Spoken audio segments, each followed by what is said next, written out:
and welcome back to Inside Quotes, the show where my brother and I rewatch, review, and relive the staples of our childhood. This is episode 112, and I'm your host, Jeremy, and with me today is my older brother, Jonathan. Jonathan, welcome back to the show. Quack, quack, everybody. Jeremy, you've got that impression, spot on. The trademark whistle. I need to work on something of my own. And the clickety-click. I used to do that all the time. I feel like that's something a kid would do in class or something, and that would really drive the teacher bonkers. Like a kid with Tourette's. Someone just keeps doing it occasionally. Oh man, sorry to those. Yeah, sorry to tease. That's just the generic sorry to those. Yeah, so Jonathan, it is fall. I'm wearing my pumpkin-y apricot sweater. Sure. I don't know what color that is. I've got yellow underneath. I'm ready for some fall, baby. Carhartts are on. High-vis off. I've got my green t-shirt here. Yeah. I didn't get the memo about fall. It's okay. I'm missing my brown, more cowbell hoodie that I used to wear all the time. That was such a fall. You know, you could have had that. But we got rid of it when we moved. Yeah. It was ratty. We'll get you some new stuff. Yeah. Anyways, October. Just a reminder, we moved on from Pirate Month. And we are here for the fall. We just hard reset. We're doing fall. And I was like, Jonathan, what kind of fall movie could we do? You know, there's only one true seasonal classic for the fall, and that would be Fantastic Mr. Fox. The Fantastic Four: Rise of the Silver Surfer. Yeah. That's our second fantastic movie we've done this year. Yeah. Wow.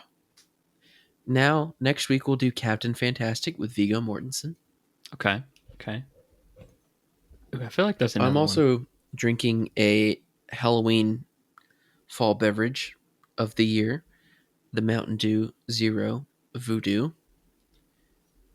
And it doesn't taste amazing. The other one I'm thinking of is Fantastic Beasts. And where to find them. Yeah. Not covering it, but eventually. And Fantasia. Nah, that doesn't count. The point is, it's fall. That means sweater weather. Lots of good food. There's a lot of good food in this movie. Apples, apple cider. What makes you excited for fall, Jonathan? The leaves changing? I think it's the leaves changing, the cooler weather for sure. Yeah. You know, coming from Florida, we didn't have seasons. So this is all new to me in Kentucky. So I would always roll my eyes when other people from other states would come down and be like, I just really miss seasons, you know? And I'm like, well, it gets cold. The temperature changes here. We just don't have colors. Yeah. And when I went up to Western Kentucky University for my junior year of college, I had never in my life seen a red colored leaf. I've only seen green to straight only on the Canada flag. Palmettos. Yeah, I thought that was fake. Boy, was I wrong. Yeah. It was now, so winter, vibrant. I could take or leave it. Don't care about it. But the fall's good. I take it and leave it, really. I think fall is my favorite season. It's so cozy. You know, I am still, even though I enjoy getting some of the seasons up here, I'm still all about the summer. I guess really enjoyed the summer. It reminds me the most of Florida, I guess, when it gets hot like that. But I'm just it's always going to be ingrained in me from all the years of going to school. Summer's where the magic happens, man. Anything could happen. That's so true. You know, we almost died this summer. That's true. That was great. That's true. Had some adventures. Another tease that we won't say on the pod. Police reports are still going on, so yeah. Speaking of food, though, we were talking earlier. Jeremy, have you ever heard of a hot brown? A Kentucky hot brown. I have, but I've never had one. Someone was telling me about it at church yesterday. That's like the state dish. Yeah, I hadn't even heard of it. And I was like, I need to ask Jeremy about that because he's the foodie in the family. I think you have to go to a certain hotel in Louisville where it was invented. Okay. I think it's an open-faced roast beef sandwich with gravy on it. And an egg? Open-faced turkey has sliced turkey on it, and it's got like bacon and tomato and cheese, but it's also got Mornay sauce, which I don't know what that is. I just thought that was gravy. It probably is. Give me more of that nay sauce. I don't know what the difference is between that and hollandaise sauce, but it's got an egg base probably then, with an A's. Let's see. Does it have eggs? But is a hot brown technically a fall dish for Kentucky? I don't know. It's just brown's a fall color. It is for us because, well, I guess it is in general, but everything's dying. Everything doesn't. We don't get colors. It just goes green to brown in Florida. Yeah. And I just really appreciate the colors of fall. And I really stick to my earthy tones all year round. Too much to my own chagrin, really. But it's such a magical time of year. I really like all seasons, really. I love life. Yeah. But, as the leaves turn and the weather cools down, there's just something about this film, Fantastic Mr. Fox, that just captures the perfect autumn vibe. And I think a lot of it has to do with woodland creatures, but also Wes Anderson's color palette. Mm-hmm. All the yellows. Yeah. The browns, the reds. All the fall colors. That's the only colors in this movie. I feel like this movie just is like, obviously, well, it's stop motion, so it feels different and you get a different vibe. But you remember those like felt boards in kindergarten? You put like characters like Bible felt boards. Yeah. Mm-hmm. This feels like that. Like cozy. Like if that was made into a sweater, I would wear that. I wouldn't. That would be kind of itchy probably. It's a sweater that's made for like, you can change up the design because you can put different like felt characters on the front. That would be pretty sick, actually. Adding that to my new website, churchmerch.com. There you go. I've got a couple items. I should really start that. Because our church that we go to has green canvas pew, and I have this phone case that is literally the exact same color palette and texture as our church pews. And I've always wanted to I always say, like, I lose it if I put it face down on the pew. And I always say, yeah, I got it from churchmerch.com. That's my website. I'm going to come up with it. Pew protection. All right, don't steal my idea, guys. I'll cut it out. Don't worry. Thanks. Redacted.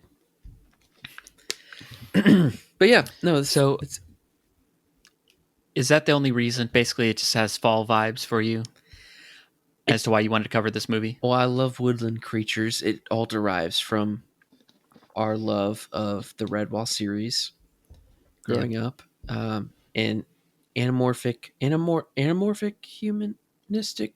I don't know what I'm thinking of. What's Animorphs? That was a different book. No, those are books that I looked at the cover and never read. Right, it was just way cooler. We knew that the cover wouldn't outdo the story, and I feel like the story would be very redundant. No, I was excited when our library would get a new Animorphs book or a Goosebumps. Mm-hmm. Never read a single one, but I just liked looking at the covers. I read a couple Goosebumps back in my day. Yeah, I really do feel like scary. Being at awe with an Animorphs book and understanding that might have, pardon me, in my coughing, clearing my throat, that may have actually inspired me to be a graphic designer secretly. You think so? That's some cool Photoshop for its time. Yeah. I remember I had this it was a Star Wars chapter book, and on the back it had a picture of, it was like after episode 2 came out, and on the back it had like, it's supposed to be when like Anakin was an apprentice, and it had like, Anakin in episode 1, and then it had at the end of it had Hayden Christensen from episode 2, and it was exactly like the Animorphs, but it was like photoshopped him like through the years. They thought they were slick. Like he's not the same person. How they aged him up. That's like, oh yeah, if he just, a few years down the line, Jake Lloyd is going to be Hayden Christensen. I genuinely thought that was so cool. I did too. Oh man, look that up. I'm gonna look that up right now. Animorphs. I feel like also books are just like a fall vibe too. Just in general, like reading books. Yeah, because you need to cozy up with a nice, snuggled up book, blanket, and a nice warm hot cider. Mm-hmm. It's not hot chocolate, some like tea or yet. Something. A little tea. I feel like ciders. There's a few times in the year where cider is acceptable. Mm-hmm. I think post Halloween, even. Probably when apples are in season is probably when. I don't think that would correlate. Fall is just like a time for books, It's just for reading, Trying to meet your accelerated reader goal. Trying to read a book so you can get a pizza from Pizza Hut through the Book It program. That's a summer thing. No, it's not. Why do I associate that with school only? It's your summer reading. Is it really? You're thinking of Book It as the Wendy's Frosty booklet. That too. It's time for a Frosty and some chili from Wendy's. I don't know. We're talking about fall, but really we should be talking about Fantastic Mr. Fox. But also, before we get derailed, Fantastic Mr. Fox is a book. Before we get derailed, there's Wendy's just announced that they're bringing, they're doing a Krabby Patty. They partnered with Paramount and they're doing SpongeBob. You sent this to me. I don't know how. I mean, surely it's got to taste different than a regular JBC or a Baconator. Because I don't pair Wendy's with Krabby Patty. I'm completely thrown off because of the gummy Krabby Patties, and so and because when we played Survivor this past summer, spoiler alert, not the real Survivor, but we had a food challenge. That's why we've been gone, guys. We spent a long time filming Survivor. Sorry. Stay tuned for this week's episode Wednesday night. And we had a food challenge, and we had to eat this giant gummy patty that reminded me of a Krabby Patty. Yeah. But it was an Oscar Mayer bologna slice of gummy. There's a round pink gummy, just like, the burger patty and a Krabby Patty gummy version. Yeah. So I don't know. I'm just picturing the gummies, but I don't know what this Wendy's version is going to be like. Actual meat, I'm assuming. Surely. Yeah. I've always thought Arby's did the Good Burger this year or last year. They did when they made Good Burger 2, and I didn't try it. Why would we go to Arby's? I mean, Arby's doesn't even sell burgers. Yeah. So I don't know how they got the promotional tie-in for that one, but money. I heard it was good, but it's just it's just a fast food burger. Yeah. It's not going to change my life. Yeah.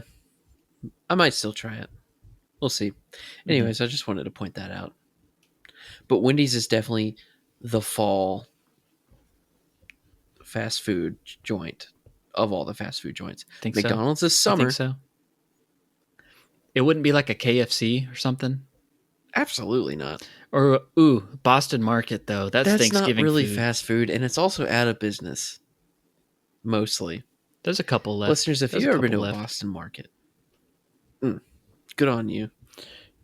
I was at the store today or yesterday, and they have the Boston Market frozen meals still. Yeah, I guess it's just a frozen meal brand, I guess now. That's kind of sad. So, Fantastic Mr. Fox was a book. It's a fall movie. It's a fall book. Is it? Yeah. I don't know. Apple season. And it's a short story. It's not like a full on book like Charlie and the Chocolate Factory or Matilda. It has like chapters though. Okay. Why am I having my hand up? Spoiler alert. Turn into Dusty Slay with my. That's when the joke's over. Yeah, I actually had never read any of these short stories by Roald Dahl. Which, spoiler, guys, this is a Roald Dahl book. Okay. But there was one girl in my class growing up that read all of them, and I specifically remember her reading this book and then the Twitches. Not Twitches 2. That's a Disney Channel movie. The Witches. No. It's another Roald Dahl. Oh, now I'm confused. I thought that was a Roald Dahl book. Maybe it is. I don't know. Riley, why don't you look up? Maybe it's both.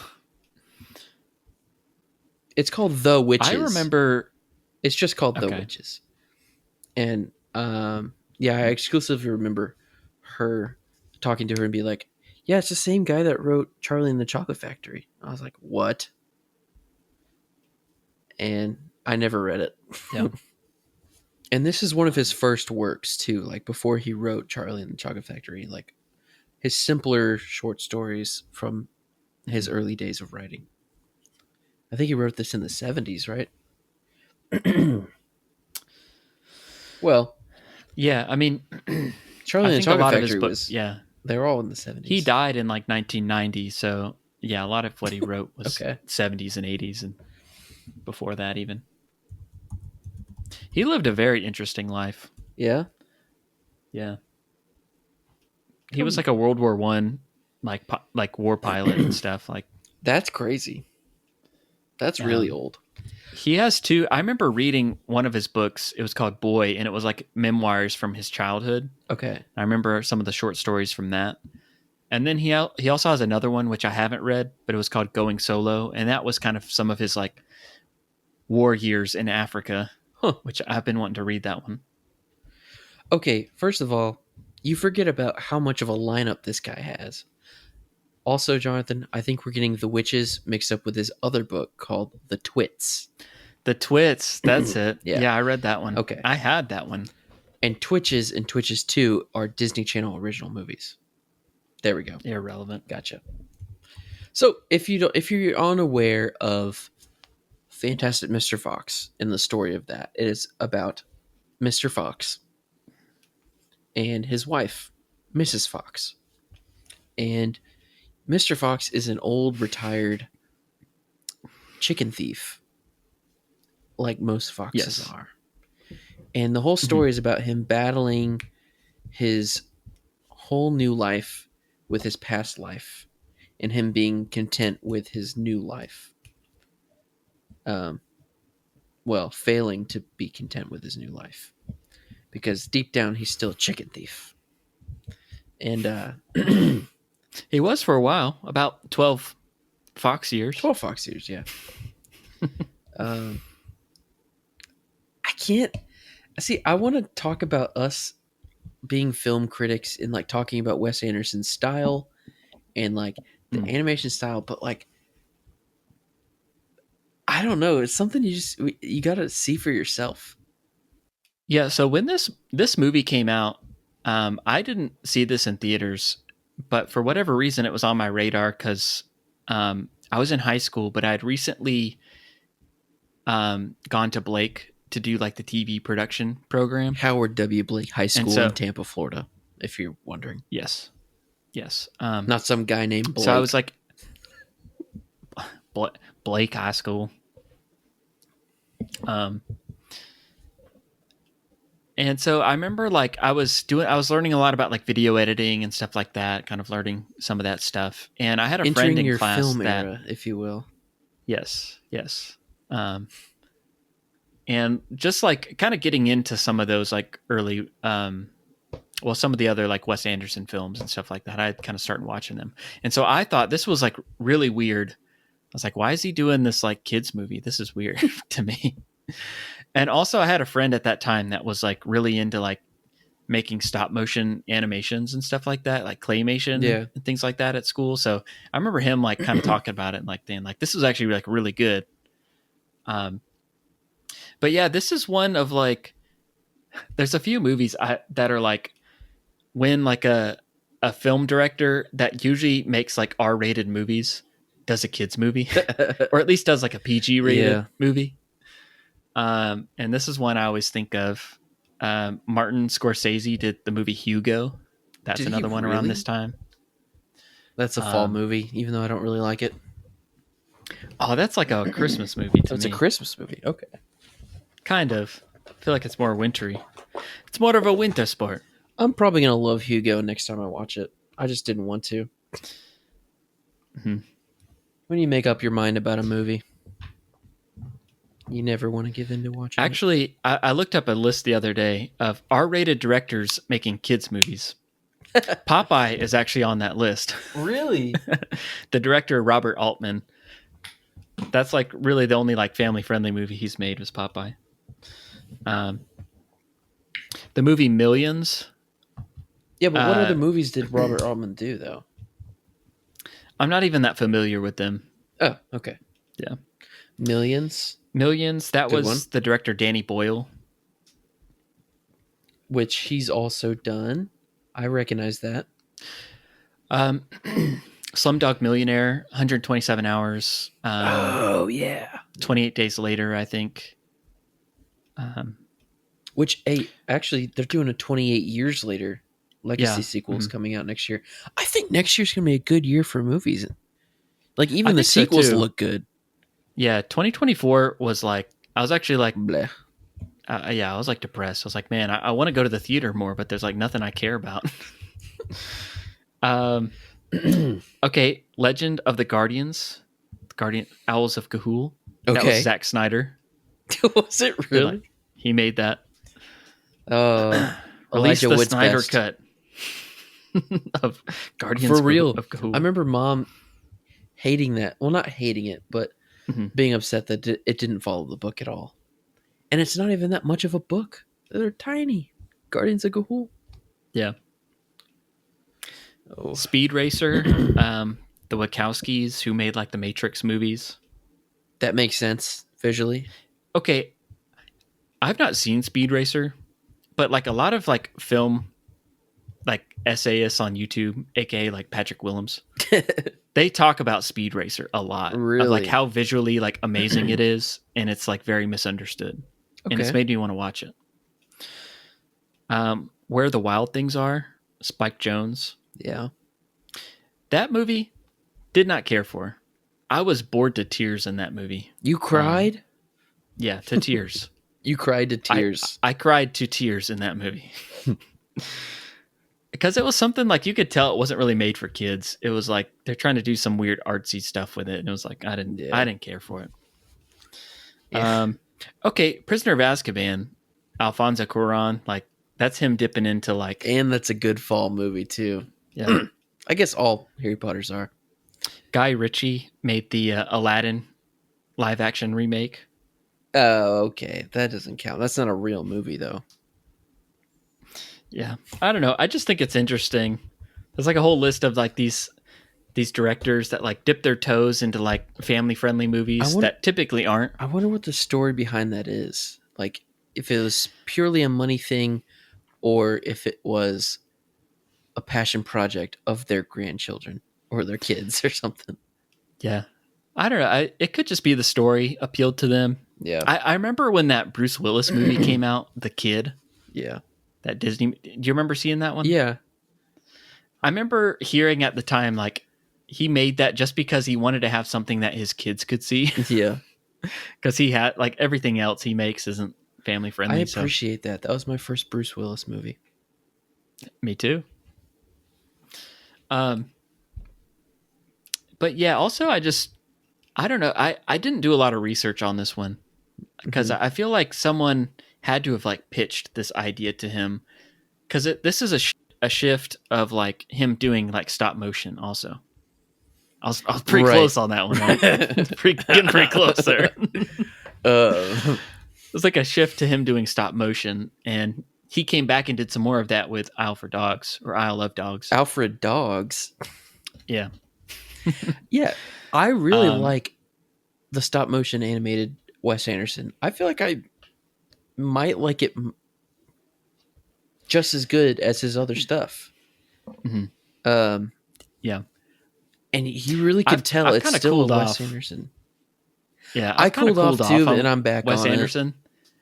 But like watching this movie, I was like, this is really good. Honestly, better than I remember. Yeah. I really enjoyed rewatching this one. I've been wanting to watch Grand Budapest Hotel again, but also understand it. Yeah. That's the thing. I can't understand a Wes Anderson movie, really. He's a bad storyteller, really. Yeah, I think they're just made to be quirky for the sake of being quirky. Yeah. And I don't know. And there's some like theming and stuff that goes on with it. But I don't know. I definitely think he knocked it out of the park with this, because he was given a simple short story where it's genuinely just a fox family trying to get food and like going back and forth to take food for themselves, and like the argument between them and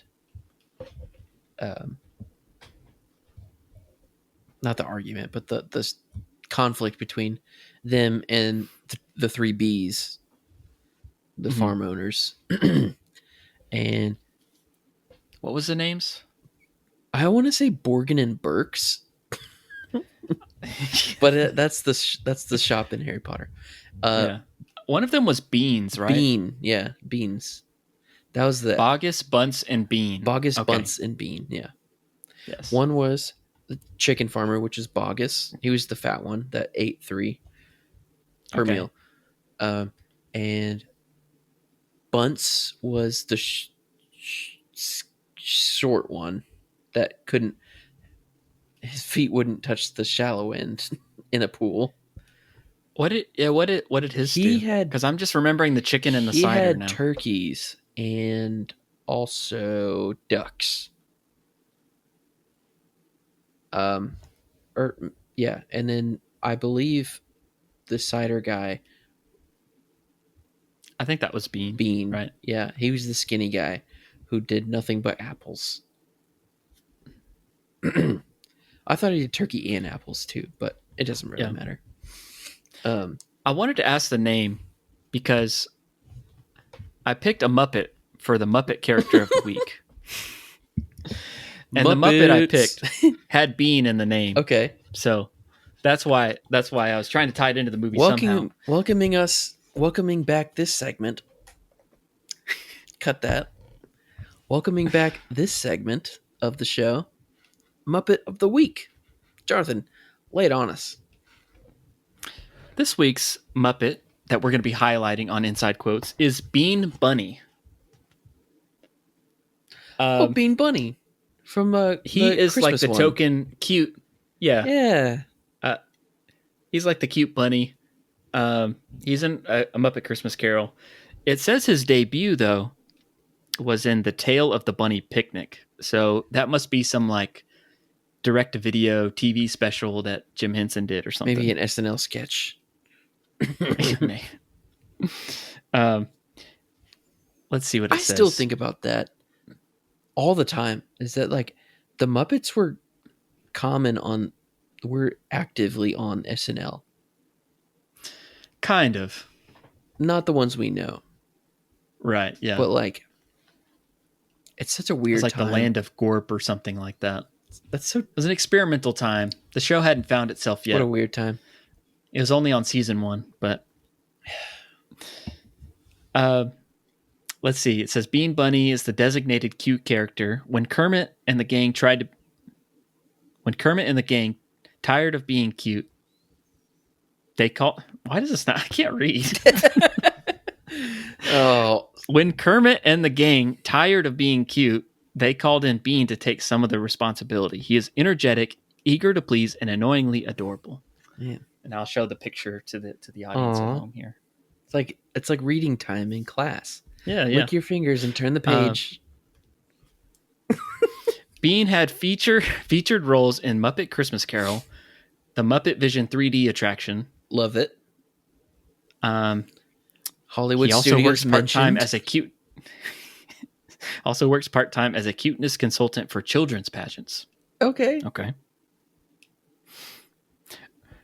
I don't know what this is from, but it said Bean hoped to break out of his adorable image by playing Beanbo, which is like a Rambo parody, I guess. And they made this trailer, and there's a picture here in the corner. I feel like that's not really a great name for him, though. Beanbo. I didn't know his name. I feel like Charles is a great name. Bean Bunny. Anyway. Muppet of the Week. Muppet of the Week. I hope that shows up on my screen because it's blurry. Because of the connection. We'll see. We'll see. Okay. I thought the Fox character, George Clooney, I felt like his character was like a mix of his character in Ocean's 11 and Oh Brother, Where Art Thou? I felt like it was like a mix of those. Does that say something about his acting range or something bad about his acting range? I don't know. I think in general, I'm a George Clooney fan. Yeah. I pretty much like when I see him in movies, so I don't know. I don't think he has a ton of range, I guess. He kind of plays similar characters, but I don't ever like not believe him in a role. He's just always playing kind of similar characters. Yeah, I guess he knows his area, I guess. Yeah. I'd like to see him in something, though. That'd be cool. He's not in a whole lot, huh? I can't think of one recently. Well, he's got a movie out right now, actually, but it's like an Apple original called Wolves. Oh, he must have sold out. And it actually looked kind of interesting. It was him and Brad Pitt, and they're both like fixers, which are like people that people call to like take care of an issue, no questions asked, you know, kind of thing. Not necessarily a hitman, maybe kind of a hitman. Where?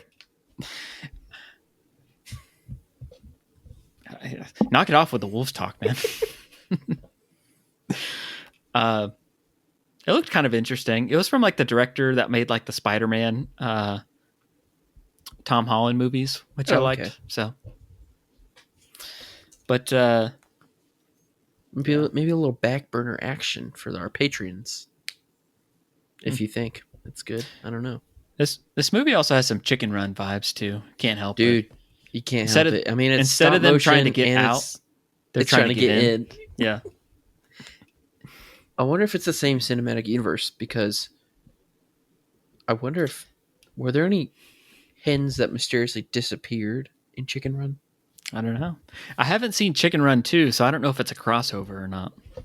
Yeah. I'd watch it though. Okay, well, I just really am in awe of all the details and just like the amount of work that goes into a full feature length film. Yeah, of stop motion animation, because they set up oh my goodness, it's so much work. I wonder do you know how long it took? I didn't look it up, but I just know like these take. And not only is he doing like this, over a year to do. Not only is he doing this, maybe it might have simplified with his style, but not only is he doing stop motion, he also has to do it in his style of keeping everything symmetrical. Yeah. And whimsical and weird. And I feel like that's either more challenging or it could be easier. I feel like it's easier for him. More stable. Because he's so like detail oriented, I feel like. Yeah. Like he seems like the type that he storyboards out his films and they look pretty much like his storyboards. I was thinking about that because when I was listening to the book, I was like, if I was Wes Anderson listening to this book, some of this is shot for shot, like described in the book, which is cool. But I'd be like drawing little cartoons of each storyboard, like each scene of like, oh, interesting. I think he was the perfect person to do it. It was so great.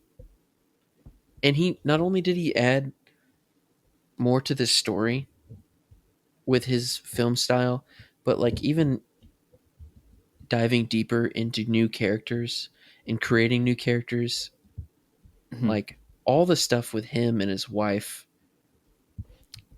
and like his kid, like his kid and the cousin, like that, all that's added. And in the book, it was just him, his wife, who supported everything he did because that's just how they lived. And he had a bunch of kids. It wasn't just the one kid. They all like combined them all into the one character of Ash. And they gave him acceptance issues. Who, Ash? Ash. Yeah. And wanting to connect with his father and like adding that depth to the story with a father that is like so focused on trying to live in his past. He's not worried about living in the present and enjoying the small things in life. And that affects all of his relationships within the tree, including Kylie, who's my favorite character, really. Is Kylie the possum? Yeah. Yeah. Okay, I completely forgot about how funny it is every time. Like he just like gets they just do a hypnosis deadpan eyes. Yeah. I like that for any like person, like even any of them. Like when he's like when she said that she was pregnant, and he was like, "Yeah, that's wonderful." Just a half smile. Like it's everything's in like a 0.5 camera, like TikTok being filmed.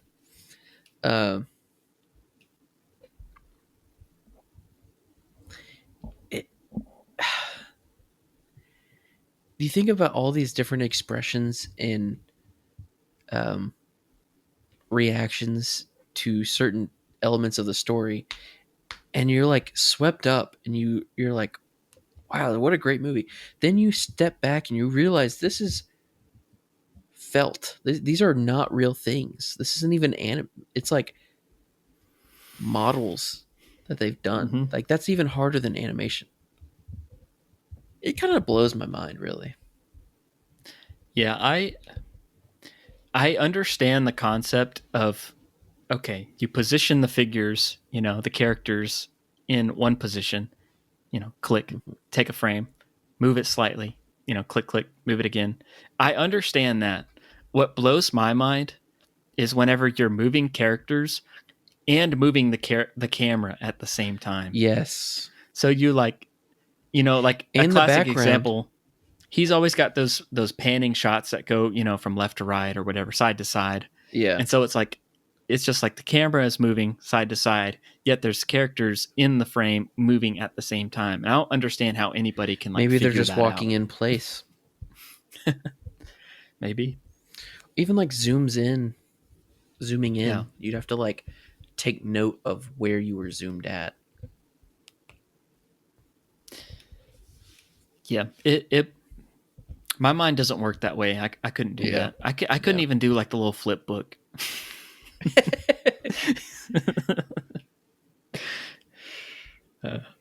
But that's not where my skills lie. Do you want to talk about cast or deeper meanings in the movie, or what? We can touch on the cast a little bit. Because around when this movie came out, I had kind of seen some other Wes Anderson movies, and so I knew that he liked to work with certain actors a lot. Yeah. And so I remember this being funny to like listen out for voices in this movie and being like, oh, Bill Murray is in this as like the Badger, and like Owen Wilson is like the coach, and people that he like works with a lot. And it's like, okay, I noticed that. I'm picking up these, and obviously like Jason Schwartzman too.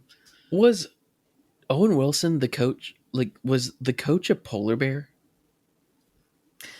Or like a weasel? He looks like a polar bear, and that's way too big in comparison to these woodland creatures. It just says Coach Skip, so I don't know what kind of character. He might be like a white weasel. That's my guess. I did kind of think that too, though. Oh, yeah, he's a white weasel for sure. Those are pretty cute. And I recognized Dumbledore's voice right away. Oh, yeah. Michael Gambon. George Clooney. Okay, Meryl Streep is his wife, and I didn't. She's a chameleon. Yeah, it's like I guess I haven't seen a whole lot with her in it, or like I just didn't like. I couldn't place that that's who that was when I was watching it. But yeah, she's a well-known actress. Let's see. There's a lot of the names that I was clicking on that I wasn't as familiar with. Anytime I clicked on their name, like their letterbox was just all Wes Anderson movies. So it's a lot of frequent collaborators. Okay. And Mrs. Bean was Helen McCrory. Okay. Yeah, I did see that too. That's Malfoy's mom. Yeah. In the Harry Potter movies. Mm-hmm. Willem Dafoe as the rat. Classic. Oh yeah. Classic. Willem Dafoe. Man, Willem Dafoe is someone that just like has grown on me a lot. He's too talented. He shows up, he's good. Like he was in the new Beetlejuice movie, and like his little side character was like, that was just, I could have watched a whole movie just of him. Dude, he was cracking me up. He's so talented. And I love his little small character in Mr. Bean's Holiday. Yeah. It's like the self-absorbed film director at the Cannes Film Festival. Cannes. Yeah. Cannes. As the French say, les incompetents. Les incompetents. But yeah, okay, you wanted to, if we want to talk about themes of the movie, yeah, I feel like this movie isn't really made for kids. Like it's fine for kids to watch, but it's kind of a boring movie for kids if you think about it. I feel like this is made more for like, people that kind of know what's going on with Wes Anderson films. I feel like that's kind of, that's kind of what kind of gets me like, I kind of cool on him a little bit because I feel like, I don't know if they have like mass appeal, and they don't have to be, but yeah. Somebody told me once it's not a kids movie. It's not a kids movie, but that's kind of that argument that people talk about with like animation not needing to be just for kids, like pigeonholed as for kids only. And so maybe that's why it drew him to this. And you know what? To decide to tell the story this way. Isn't meant just for. We don't do kids movies. We just do the staples of our childhood that we grew up on. Yeah, that's right. So, but for real, like, there's a type of like person that loves Wes Anderson, and people say that. I think I always say this every time we talk about a Wes Anderson movie, but some people will defend that he's the best director of all time. He's not. He's just super niche. He's unique, and I feel like that's the first like thing you can grab onto as a film person, and I think it's impressive. Yeah, it's just like somebody told me once that Wes Anderson films are striking visually. It's like film is art, but Wes Anderson is a visual piece of art. It's not a story art. It is strictly a paint, like you're watching a painting that's moving. Yeah, I could see that, especially the way it's framed. Yeah. The cinematography and everything, and the color palettes. Yeah, I kind of like that. I don't want to like mean this as like a diss, but I feel like Wes Anderson movies are like people's entry point into appreciating film more. Yeah, like it's kind of you see a Wes Anderson movie and you start to pay attention to like the details of the color palettes in movies, the storytelling, the cinematography, and it's kind of like your entry level into appreciating film more. Yes. But I feel like people eventually kind of move on beyond that sort of thing and start getting into other types of film. Which is totally okay. Like, everybody needs an entry point. Like, that he's a great director. I'm not saying anything about that. He's great. I'm not either. I feel like I haven't progressed beyond that. I feel like I've regressed, actually. Yeah. I want stuff that's made for everybody. Like, I think that's we're not critics, really. We're more movie fans instead of film fans. Mm-hmm. But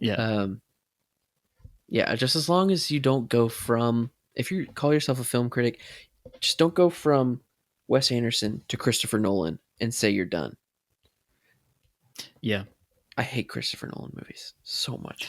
Christopher Nolan is another one. I'm a big fan of what he does. They're all one trick ponies. Kind of cooled on him too. They're one trick because ponies. they're so similar. Yeah. And so I don't know. If actors I want to see him do like a range, romantic comedy, you know, why can't directors? Yeah, I mean that's one of the things I always thought about Steven Spielberg is like he's done such a vast variety of types of movies. Yeah. And it took me a while to kind of pinpoint down like what is his even style? Like he's just flashy lights. I don't even know. Shadows. But over time, you can kind of tell. Yeah. Like if you watch, one of the original Indiana Jones movies, and then you see Dial of Destiny, you're like, okay, they kind of missed Spielberg there in the filming of that one, I think. Yeah. But anyways, having said all that, like Wes Anderson, I'm a sucker for like an auteur filmmaker, so I love it when a director like writes the movie, directs the movie, even sometimes when they like are actors in it. I kind of like that. I guess because they just like try and maintain so much control over it. Yeah. I don't know. That appeals to me. I like it when there's that consistency between the writer and the director. Yeah. There's just like they have a specific vision for the movie, which is why you're a host and an editor of this podcast. Yes. Host and editor. Auteur. Fancy. Maybe next time, if you can't make the podcast, I'll just do some like stop motion animation, and I'll claymate you to do the other side. And I don't know. I'll get like Bryce Bridgman to like do the voice for you or something. I don't know. What am I talking about? I'll get Bryce to do the animation. Yeah. He's the artist. That's so true. What other themes did you pick up in this movie? I think the main theme of this movie is contentment. And I think it's a great movie for kids, I guess. Mm-hmm. But it's something that they won't appreciate till later. But it's also good to show that like not so ideal endings are okay. And like not everybody has to live happily ever after. It's tough because there's a lot of different things that all revolve around Mr. Fox and his actions reflecting on his family, keeping them in danger, and then eventually it rippling out to his entire community. I feel like this movie, if it was not in the Fantastic Mr. Fox world and it was just a regular Wes Anderson movie, it would be so dark and sad. Mm-hmm. Yeah. But yeah, there's just so much more depth with the relationships with each other. And all of this is like animated. It's crazy. Yeah. I think I read it all boils down to that one scene at the end, the confusing wolf scene. Wolf? Don't make me say it. I can't say it. I always say wolf. And yeah, what's your take on that? I feel like scene? it draws in his whole existence from the movie. Like he's tipped off from wolves. If someone says wolves, so it's not like he's necessarily scared of it, but it sort of takes him. It like spikes his reality a little bit. And I don't know if that makes much sense, but it makes sense in my head. This is one of my favorite quotes of myself. Mm-hmm. But the wolf scene it like reminds him of who he is, but also who he could never be.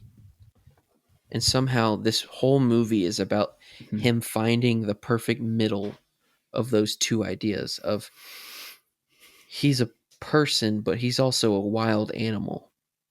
And it's like him fighting, but the tugging between his natural instinct and being a family man. And like the wolf doesn't care about that.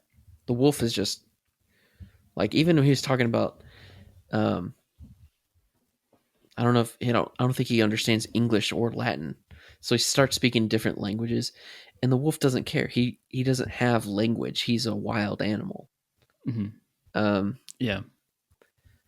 So I guess my takeaway would be to find contentment and appreciate your wild side at the same time, without it ruining your life or adding stress to your life.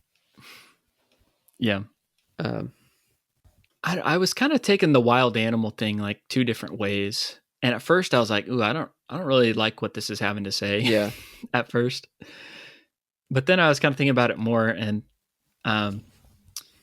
it kind of seemed like to me when they were talking about like, oh, we're just, wild animals. And it was kind of talking about his past and how he was a thief. And it was kind of like, we can't deny our true nature. Like we're just animals, And while like in the movie, they are just animals, I was like, what kind of messaging is that for the people watching it? It's like, is that kind of a worldview of like, oh, we're just animals, like do what, like, I don't know, do what makes you happy. I don't know, kind of thing. Like we can't change. I wouldn't say that because, but I felt there was I felt like some it was learning more and character growth with him in a way. Yeah. And I think it had more to do with like the Wikipedia page talks about it, like the themes of like class and like trying to better your situation, move up in class, kind of felt like that of more of that mindset of like accepting who, like that you're a wild animal, like, and like a simple life is okay. Right. And not like trying to make your way up in the world, I guess. Working 80 hours a week and you watch this movie, you won't work 80 hours a week after this movie. Is what I would have taken away from it. Yeah, I don't know. It is one that, and that's why it's like, this isn't just like, kids aren't going to appreciate that. They're just like, oh, that's I want to watch the fun Fox movie, where he steals the cider. Yeah. But like, there's like the wild person we can apply to our own lives. There's like the carnal man and the man that God has designed us to be. And that's constantly tugging at our brains. And we're sort of fighting on a daily basis to be better. But sometimes people just don't, and they get distracted. So, yeah. There was a scene. One of the lines that kind of gave me pause in the movie was when Willem Dafoe's like rat character like comes down. He ends up like dying, and I can't remember what he does, but like his son comes up, Ash, and like after he dies, he's like, oh, he redeemed himself, and the Fox character was just like, redeemed, maybe. At the end of the day, though, he's just the same as another rat dead behind a Chinese restaurant in the dumpster or something like that. I was like, oh. So I don't know what that's kind of trying to say. It's like redemption for people. You can pursue that if you want, if that makes you happy. But at the end of the day, like, I don't know. At the end of the day, you're still a rat. That's kind of what gave me that thought of like, I don't know, we're just wild animals. And so that's kind of some of the themes I've seen in other Wes Anderson movies. Asteroid City that I didn't like. Yeah. So, and also another movie I didn't like for some of those same kind of messaging was the Adam Driver movie on Netflix with Greta Gerwig, White Noise, which there's a connection to this. Yeah. Do you remember this? I remember it. Because this movie and that movie both end in a supermarket with characters dancing. I forgot about that. And the co-writer of Fantastic Mr. Fox was Noah Baumbach, who directed that movie. So I was like, I'm curious. Maybe he just wanted to do that in live action, but it's a little bit of nihilistic, but also like, okay, Asteroid City is different in a way because that talks about different ways of dealing with grief / depression. And it doesn't end well for a lot of people, which is kind of real. But I don't know if it's like the message that everyone should have necessarily. Yeah. Because people pity the main character in that. Anyways, moving on. I like Asteroid City. It's a good one. I guess, I think one of the things that is kind of off-putting for Wes Anderson movies is that the characters are flawed, and that's kind of the point of them. Yeah, you know. So I don't want you do need flawed characters like to make them interesting and stuff like that. Like that isn't. Yeah, I'm not trying to say everyone needs to be good people, and there's lessons to be learned and that sort of thing. I think just what kind of rubs me the wrong way sometimes is that idea of like they aren't redeemed at the end, sort of, or like I don't know, they kind of question the need to even find redemption. It's like we just do the best we can. But for me, that's kind of encouraging because we're always working on ourselves. We're always working on doing better or making progress. It's not always a happy ending for us in our everyday life. Yeah. Like, I will watch the Ocean's 11 movies. I don't need Danny Ocean to like redeem himself at the end. Like that, I'm watching that movie because I want to see criminals steal money from the casino. Like that's what I want to see, So it's like there's a balance. But when it there. comes to philosophy and it's having just a message in a movie, that's different, I guess. Yeah. But yeah, like I don't think that that's necessarily the route they're going. I think it is necessary. It is going more the route of like kind of what you were saying of like being content in your situation, and of like living a more simple life and not trying to like steal and get more. Yeah. Of that excess of like greed. Yeah. And gluttony. 3 chickens a day, but anyways, it's a really good movie. One shot to kind of transition away from the serious talk, I guess, that like blew me away though was like that waterfall shot. Yeah. Where they're like underground. They like from the walk Incredibles. Out on that, and they like go out on that catwalk and there's just like this like they're in a sewer, but there's just like water falling behind them. That's not water. I know. That's just a claymation thing. Cellophane. That shot, it came up on screen and I was taken aback by that. I was like, that's like a beautiful shot. Like, that, like, took me by surprise. And it was like such a calming, peaceful scene in the imagery. I was like, man, this is awesome. Yeah.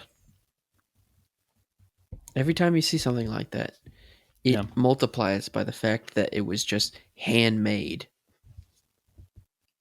Also, going back to the deep themes, I guess, escaping, digging down into earth or nothingness when consequences are coming to affect you and your family and your family's safety. That was kind of stressful. Running away from the confrontation of your consequences, I guess. Which is a natural thing, I guess. Yeah, survival. But that the consequences like never stop stopping, or never stop chasing. Like it will never stop. It's always going to come to light. Everything will come to light eventually. Yeah, I mean, he lost his house, lost the trust of his family.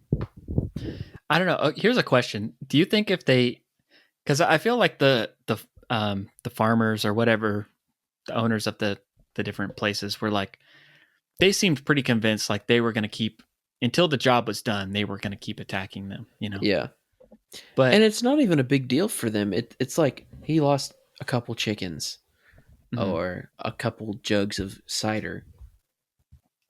That doesn't affect them in their business. It's more of like a mental game for them. Like, I guess foxes are the enemy. And they don't want to be outsmarted by a fox because they're superior. I think that's the thing. Yeah. I was just wondering, like, because it's like they're digging their hole deeper, so to speak, literally and metaphorically. And so, like, the further they get pushed down underground, the more they keep coming up and like stealing all of their stuff. Yeah. And so I wonder, like, if they had stopped, would the farmers have stopped, going after them? It kind of doesn't seem that way. Like when they tell you to ignore a bully. Just ignore them. You got to confront them. Or just steal all their food. Kids don't listen to us. Perpetuity. What's the word? I don't know the word there. Perpetually. Gratification. In perpetuity. Is that a word? Impetuity. Perpetuity. Persnickety. Yeah. Anyways. In perpetuity. Enough of the deep stuff. We got really deep in like analyzing film in this movie. Perpetuity. That's the word I was thinking of. It's Wes Anderson. You got to. We're film bros. You got to. Anyways, speaking of bros, does Kylie get the Chicken Joe Award? He is so unbothered and just goes with the flow, yet he's stressed out by everything. That's what the spiral symbols are. Is like anytime he gets asked a question or like is faced with something, he gets stressed out. That's like an opossum thing. He gets like stunned. He's stunned. Playing dead. Okay, what is his relation to Dude, he's genuinely just there. When he was buying the house, he was the plumber or like the maintenance man for that house. But when he bought the house, he just kept showing up. And like he sold he was a minnow fisherman, right? That was his other job. Minnows, he had him in a bucket at one point. And he would share him. And I feel like he was only there after a while because he was easy to get along to and sort of to boss around and like an easy go with the flow helper. And I feel like Mr. Fox definitely took advantage of that. So he just kept him around. The only reason he was there was because they were going to go steal chickens. So here, take the ski mask. I don't know. It's so I definitely can relate to something like that, like having a bad influence in your life, but like not knowing what to do, so you just go with it. Yeah. But yeah, he's definitely unbothered and just like there to just might seem a little lonely because he just wants a friend, so he just does whatever. He just likes existing. He's a chill dude. The Jason Schwartzman character, Ash, his son. Yeah. I didn't like him as much this go around because he is like an unlikable character. I feel like he is desperate for like attention and like he is wanting to bond with his dad. His dad's not giving him, which is so valid, the time of day, So I get that. But yeah, he was very rude at times throughout the movie. He likes to spit on the ground. That was good timing right there. That was good. It's not even blood related. Why don't you kids make a KP unit or something and patrol through here? It's like, what's a KP unit? I think they're janitors or something. Yeah. Yeah. Okay.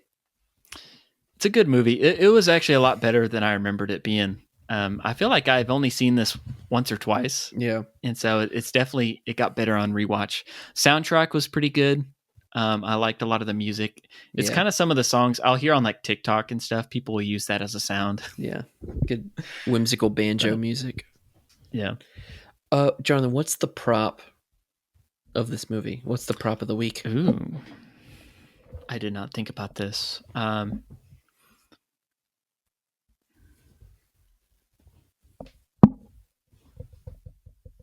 The whack bat. Okay. I will also accept pine cone. Pine cone. Be good. I think for me... That's more of an Ice Age prop. Pine cone! Yeah. I think for me, it's going to be the newspaper. I feel like the newspaper makes an appearance at all times. And with props not being food, that works. Fun fact that's about the newspaper. I immediately thought of food. Yeah. That's not...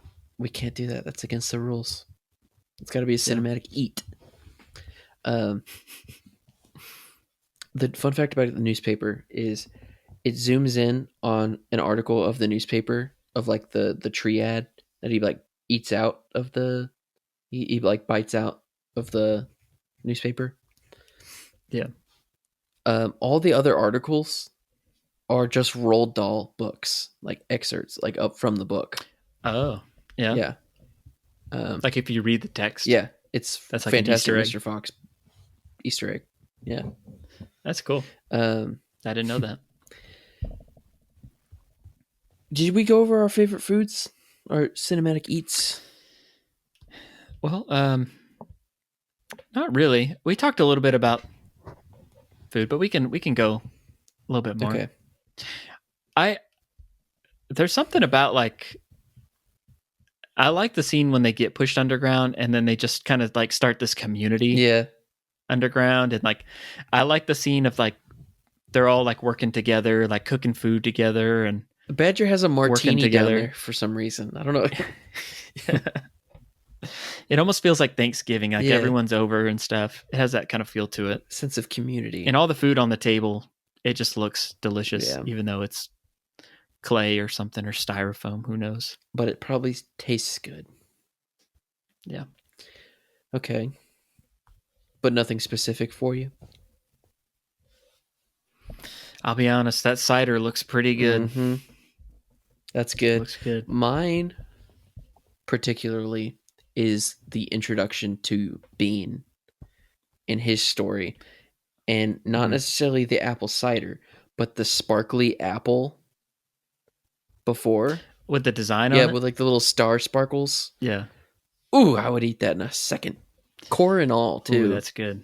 Yeah. That's good. That's my cinematic eat. I liked that the rat was just like the guard rat for the apple. Yeah. In the book, he was just another moocher that just hung out there. But he was like, had a security badge and stuff in the movie. That was funny. Yeah. I like that he had a history with the fox from like back in the day. They go back. But now he's gone, he's gone straight and narrow. Yeah. But Fox is back to his old tricks. So. I do like that aspect of like, you kind of struggle with that itch of like trying to get back into that, the old days. They kind of did that. Pull you back. They kind of did that with like Han Solo with like Force Awakens, where like, he's like, I don't know. Things didn't work out with Leia. Her son went dark side. So I just went back to being a smuggler, Wow. But so true. But yeah, this was pretty good. Do you have any closing thoughts here? Any other notes you didn't talk about? Well, I was just gonna ask you what your favorite apple is. That's a get to know you question. Some good Don't apples. say Jonathan Apple. It's all in the name. I don't like the soft apples where it's like mushy. Nobody likes don't soft like that. apples. Our mom would always get Rome apples, and they were disgusting. She just... I like a good gala apple. I like the sweeter ones. And really, if you dip it in some Biscoff cookie butter, it's a really really great snack. I think I know which apple you're going to say. Shout out to Lexi Kane and Jarrett for suggesting that snack to us. It's good. the staple of our movie watching snacks now, honestly. Yeah.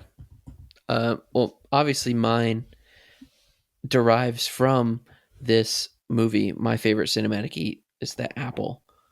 There's an apple called the opal apple. Opal apple. Opal. It's yellow and it has brown speckles on it. But not like a rotting fruit speckle. It's like supposed to be there. Yeah. And it is so like matte colored and like appealing yellow. It's crisp, not too sweet, not overly juicy. I think that's a key, is keeping the crisp. That is the most perfect apple I've ever had in my life. And they're rarely ever in season. So if you can get your hands on a nice opal apple that looks good, sometimes all apples have their day. But peak ripe opal apple is my favorite.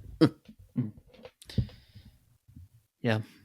We'll have to have some teachers on the show. Ask them what their favorite apple is. Yes. Teacher Appreciation Month. How many apples have you gotten? All right. Well, you know the reason they have that is because teachers notoriously have bad health insurance. So an apple a day keeps the doctor away. That's what I've heard. Actually, pretty sure they have really good health insurance. That was a joke. Depends on what they're teaching. True. Well, okay. Do you have a Letterboxd score, Jeremy, for this movie? 4 or 5. 4 out of 5? That's where I'm at too. Yeah. No, 4 or 5. Oh, 4.5 out of 5. Okay, yeah. almost a 5. It's not perfect. At the end of the day, it's not there for me, but it is a comfort watch. I just think it drags on a long time. I think that's the thing for me. A little bit, but it's not too long though. I mean, it's like a 90-minute movie. Right. It just the feels pacing longer. And stuff. Yeah. Yeah, pacing. Yeah, I agree. I mean, this movie is a treat to look at. I like the cast. I like the style. Honestly, I'm not mad about Wes Anderson doing Roald Dahl stories. Although I never watched the ones on Netflix. I'll have to maybe give those a chance. Oh, those were actually pretty interesting. I tried watching one of them, and I just wasn't in the mood for it. And so, like, within a couple minutes... The Ratcatcher one was weird. Within a couple minutes, I just like, I'm not doing this right now. Yeah. Yeah. Okay. I guess we didn't talk about Whack Bat. Yeah, do you understand that game? No, not at all. It's the Quidditch of this movie. Do you think if you slowed it down and took your time to try and understand it, that you could learn it? Or is it just meant to be kind of gobbledygoo instructions? No, because I saw one of the characters on the side, a player, just like spinning in circles as his job. Mm-hmm. Okay. So I don't really think so. I don't buy that. Yeah, I don't buy it. Okay. What's your favorite quote? I have a quote. I was thinking of saving it for the outro. Okay. But I do feel like there was one. Okay. There's one that I really like. It's such a good insult. What the cuss are you talking about? Well, they replacing cuss words with the actual word cuss is so funny. Yeah. But in the science lab where the jock was paired with the exchange student cousin, and he was like, "Why is your cousin such a wet sandwich?" Yeah. Calling somebody a wet sandwich is such a great jab. It's so funny. Also, a clever quote that I heard was, "Well, at least you just lost your tail. His dad, he's got 1 foot in the grave and 3 on a banana peel." I missed that one. That was pretty good. Yeah. Because he's a quadruped. Mm. Yeah. There you go. They don't look like it, but... But yeah, I think we should close out. I think we're all good. Good to go. All right. Well, I think this is a time on the show that we've decided to make a change, and we're not doing a hint for next episode. Absolutely I'm done with not. it. Yeah. I'm done with it. No, sometimes we have scheduling conflicts, and sometimes the quote locks us in. We can't like pivot and try and do something different. And I think that's what happened with us with Pirate Month, is that we had a guest lined up, and then it kind of delayed us because we had to do that one next.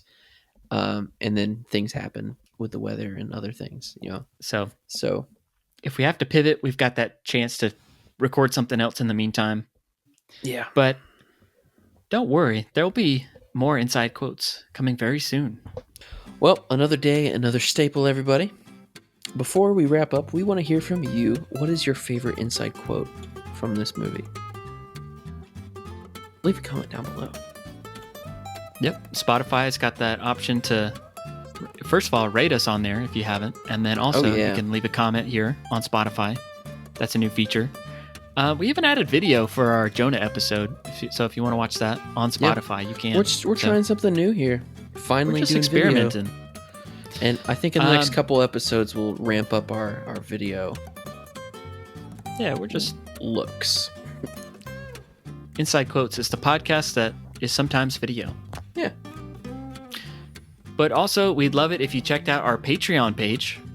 So if you want to become a member, get some exclusive content, some bonus episodes. We join the Staple finally Crew. Talked about, join the Staple Crew. That is what we are calling it. We did our review of the new Twisters movie and how we saw that in 4DX. So we kind of did a video on that over on Patreon recently. So you could be listening to that right after you finish listening to this. Just saying, it's an option. Absolutely. Yeah, so our music was done by Alex Bird, and our show art was done by Bryce Bridgman. You can find him on Instagram at GroovyBridge, and he'll be on our show in a couple weeks. And don't forget to follow us on Apple Podcasts and Spotify so you don't want to miss out on a future episode. And if you like the show, share it with a friend. We'll see you next time on Inside Quotes. No, we won't. You're disloyal.